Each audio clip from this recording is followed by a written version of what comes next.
That texture, nice. Okay guys, so we're gonna start off this cake batter by whipping the butter and the sugar together until it becomes light and fluffy. I'm using 1 pound of unsalted butter and I'm doing this with a hand mixer. So let's begin.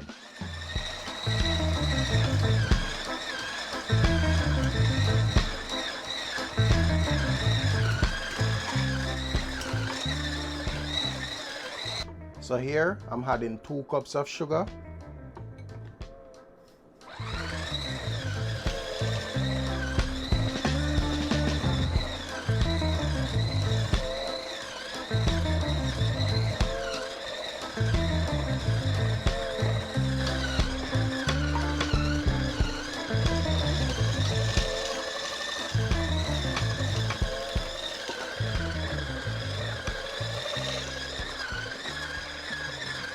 So the goal right here is to get this nice and fluffy and well creamed together. If you look at this, you can see what I'm talking about, all right?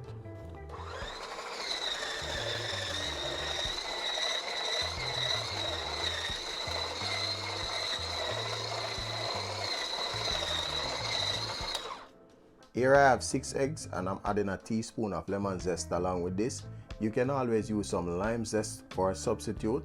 Basically what the lemon zest does, it neutralizes the eggy taste and serves as an aromatic booster. It adds a fresh and zesty note and helps to complement the cake also. So let's add this to the mix.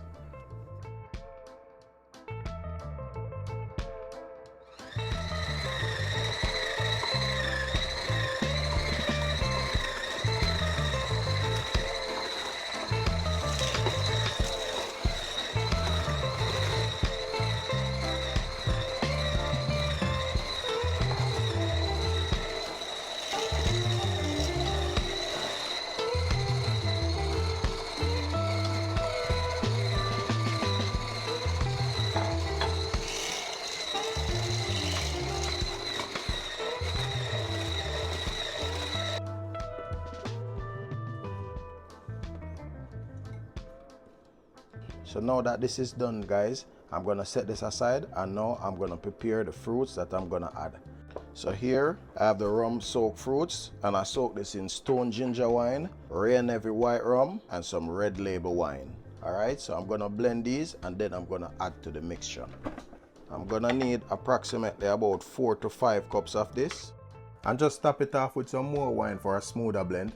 If you're running low on wine, you can always substitute it with some pineapple juice. But I was prepared, so I kept some extra red label for a backup.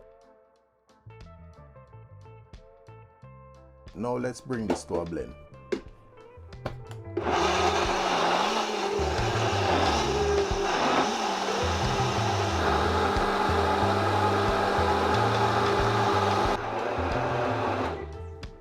Then I'm gonna incorporate this in the batter and mix it in thoroughly.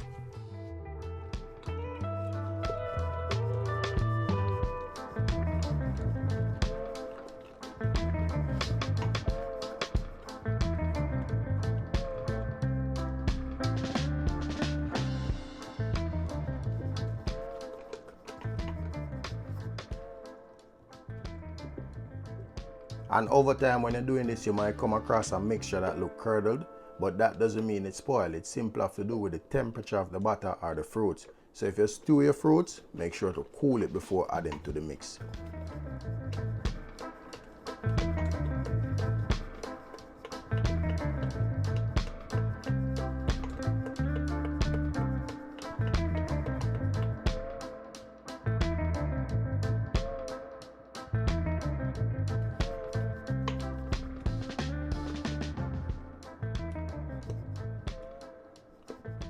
Next up, I'm adding 2 tablespoons of vanilla.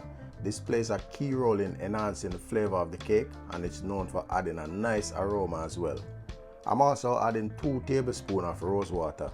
This one also adds some floral aroma and elevate the cake fragrance. These 2 are both flavor enhancers to be exact.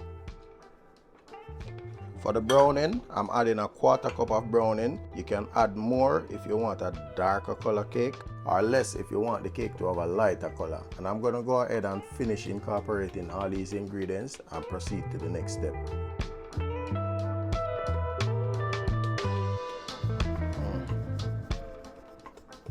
guys, may I tell you right now, the smell that's emerging from this mix, the rose water did something different today. You must try it.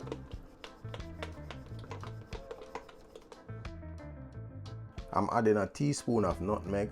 I recommend using the fresh grated one, but you can always substitute it with the bottle one since this is what I have on hand right now.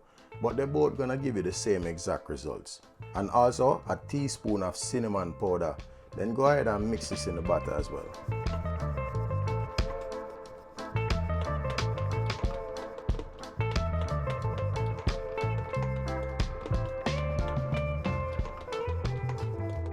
Now the last thing I'm doing is adding the flour to the mix, and the measurement for this is 4 cups of all-purpose flour to be exact. I'm adding 4 teaspoons of baking powder to it.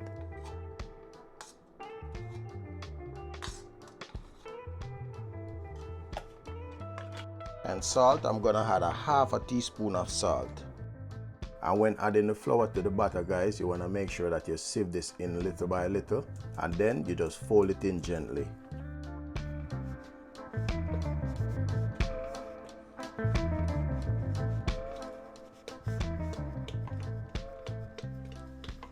Alright, so now you see that this is done, guys. Like I said, if you need a lighter cake, you can leave it like this. If you want it to be a little bit more darker, just add a little more brown into it. But this so far is perfect.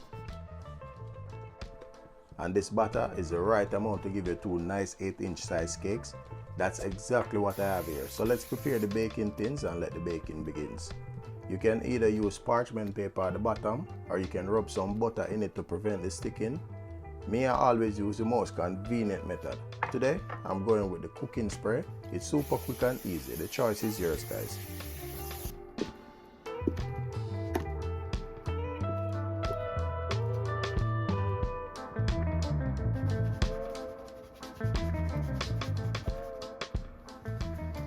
Alright guys, so now that I have the mixture inside of the bake tin and ready to go, I'm going to set the oven to preheat at around 325 degrees Fahrenheit, and then we're going to bake this for about 1.5 hours to 2 hours until finish. Alright, let's do it.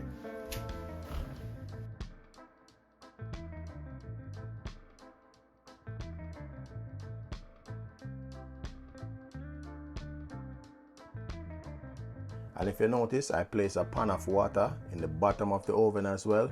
This helps to keep the moisture inside the cake and prevent it from drying out, so it can maintain that nice texture at the end.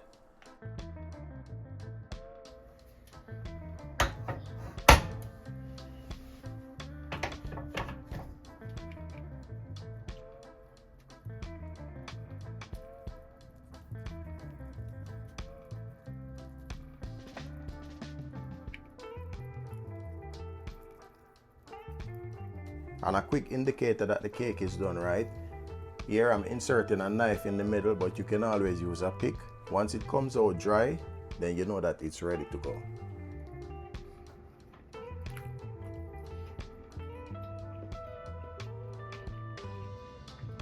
You see that texture?